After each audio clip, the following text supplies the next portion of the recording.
A year ago, I was lining up for this exact race, but the only difference is, back then, I was 23 weeks pregnant, and this time round, I've got a 7-month-old daughter. I'm so excited to be back and to have Aoife cheering me on from the sidelines. So I've set my goal of trying to beat my previous time, and I've been training hard with Runna for the last 3 months. So let's go, me versus me.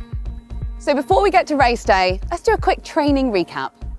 Coming back to running after having my daughter Aoife was quite a long process, and quite right too, because my body had been through so much, growing a tiny human and also giving birth to her.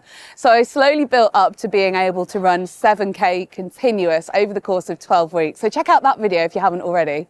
But then the challenge shifted from can I run continuously to can I race a 10K? So I had a goal in mind of sub 70 minutes. This time last year when I ran the race, I did it in 1 hour and 12. So it was really exciting at the prospect of being able to shave another 2 minutes off that a year later. It felt amazing being back training again, and it's not been easy to fit it all in around new mum life, but it's something that I really wanted to do for me.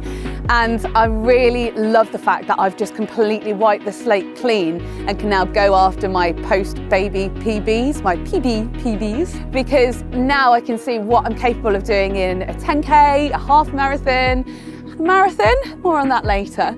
But first of all, I wanted to see what I was capable of at the 10K distance.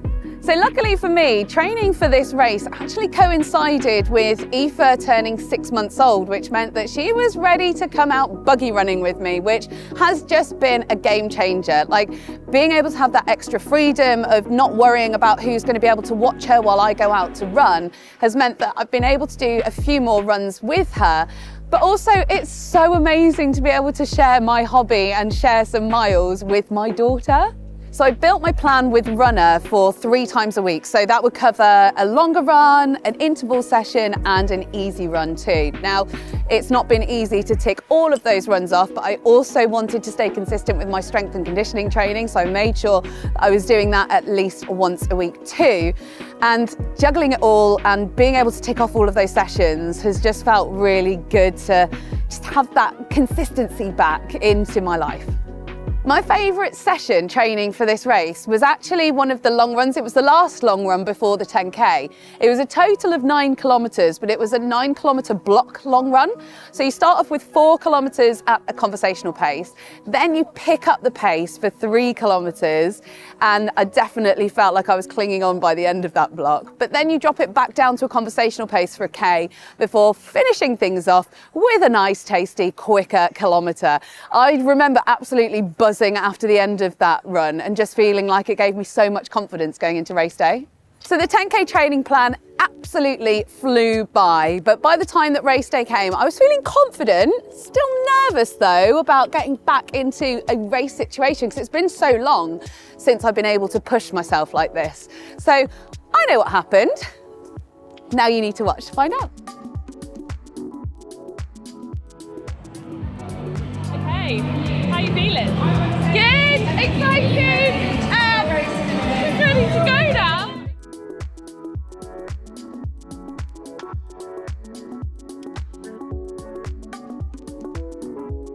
This is the first time I've had those race butterflies again for a very long time, because even though I raced this race last year, it wasn't really a race because I didn't want to push myself too hard because I was carrying a baby in my tummy. So I was feeling really nervous about going back out there.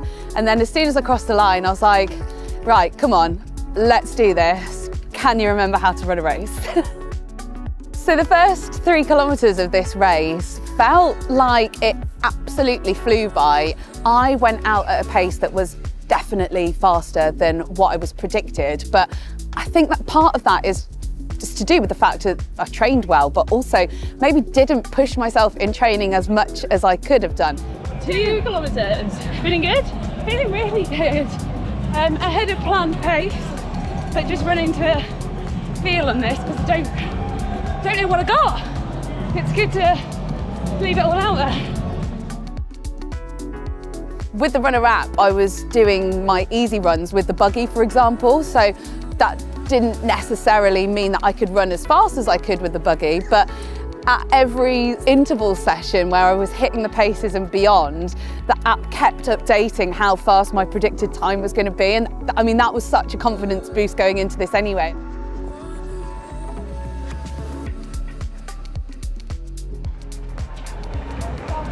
Okay, in, how are you feeling?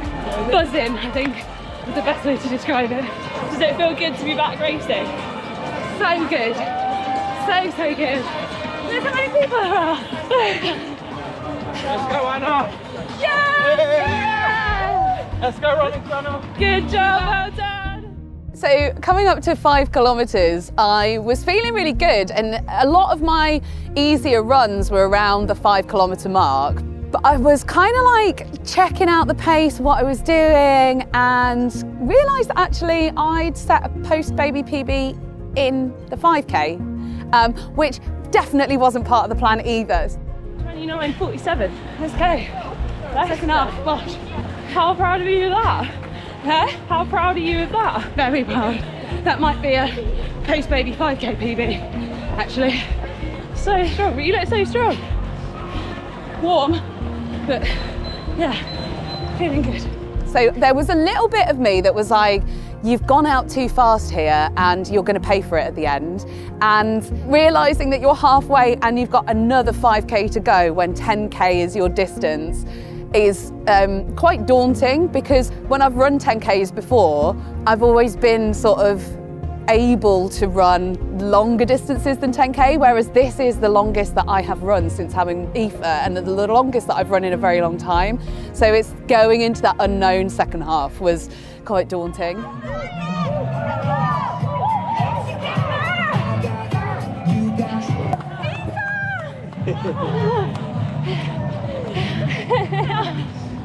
How does that feel? Is she gone? Is she gone? So the whole reason why I wanted to do this race this year was kind of the fact that it was like a nice full circle moment of being pregnant last year and then running the same race again, but this time with Aoife cheering me on the sidelines. And I think the motivation for it is like, I want to do something for me. I want to still be me, even though I'm now mum. I still want to be able to do the things that I have a passion for, and that is running and pushing myself and doing it for me. So that's the main motivation. And I think as Aoife grows up as well, I really want to set a good example to her and show her that she can do these sorts of things. Not only are you doing it with only about 3 kilometres left, you're absolutely surpassing the expectations you had. I just want to set a good example to Aoife of don't underestimate yourself and just do what you love. You are doing her so proud. Can't breathe and cry. Sorry. Think happy thoughts. At around 7 to 8 kilometres, I felt like I'd almost hit a wall, but not quite. And that's all my fault for going out too fast. But I also really felt, for the first time in a long time, that dig deep mentality of really trying to find that last little bit to leave it all out there. And that's actually such a nice feeling to me. It feels like I've worked really hard today, and it's the first time that I've done that in my running for a very long time, because for a long time, times and chasing paces isn't what I've been sort of motivated to do, but that was the goal for today for me. Very much with a hold on voice now. That's fine, you can hold on, you got it. It's like it's in The Lion King, when Mufasa holding on. Yeah. Please don't do a scar on me, Sarah. Insert that clip now. Oh no, I don't do that. Drop him off the edge. Don't drop me, Sarah. Although I think I may have crossed the start line first, so I need to make sure that you cross the finish line. Of course you T-toed me. I was just trying to get a good shot.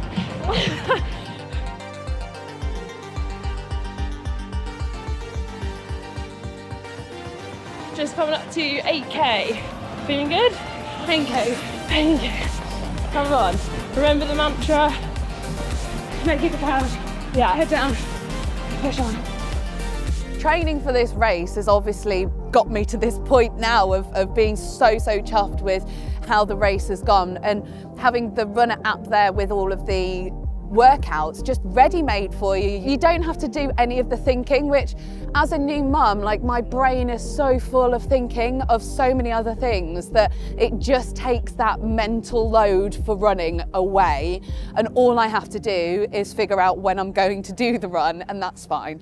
So being able to have that training there has been so useful.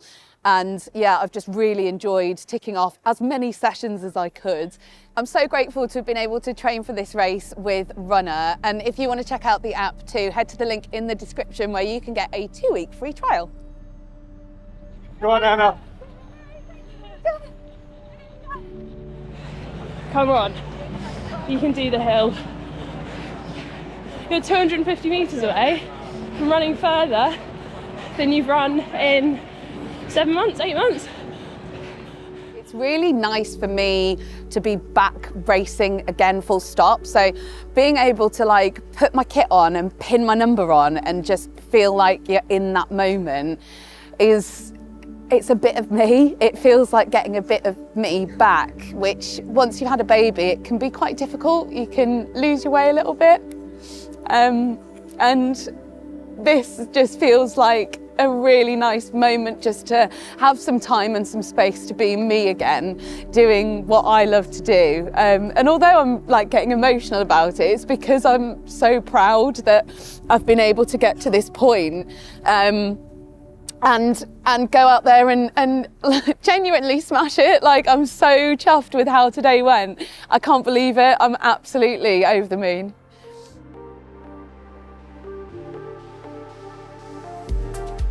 The last kilometre, coming back into like Trafalgar Square, you then turn down onto Whitehall, and there's so many crowds, which is so wonderful. The Chariots of Fire was playing, which was just epic, and it was just really like, I love those moments of races. I absolutely just think like being in that moment and soaking up the atmosphere. I did feel like I was really soaking it up, but I also was like really trying to use my arms to power myself through to the finish.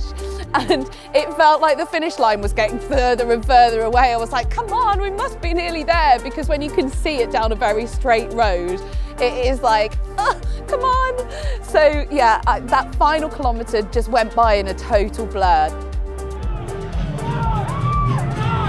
Yes, we're finished! I love that. Stingray. You did beat me over the line. Across the finish line. Well done, Crystal. Incredible! Smashed it! My watch says 1:01:59. Hey! What the hell? How incredible is that? I had a baby 7 months ago, and I took 10 minutes off my 10k time. I didn't know I had that in me. Can you tell? I'm chuffed. All right, first race back after having a baby, complete in a time of 1 hour, 1 minute and 59 seconds. I'm absolutely over the moon with that. I cannot believe that I had that in me. I did my training with the Runna app, so thank you for that training. Now, don't forget to check out the time that I ran my longest run since having a baby, which was shorter than the one I've just done.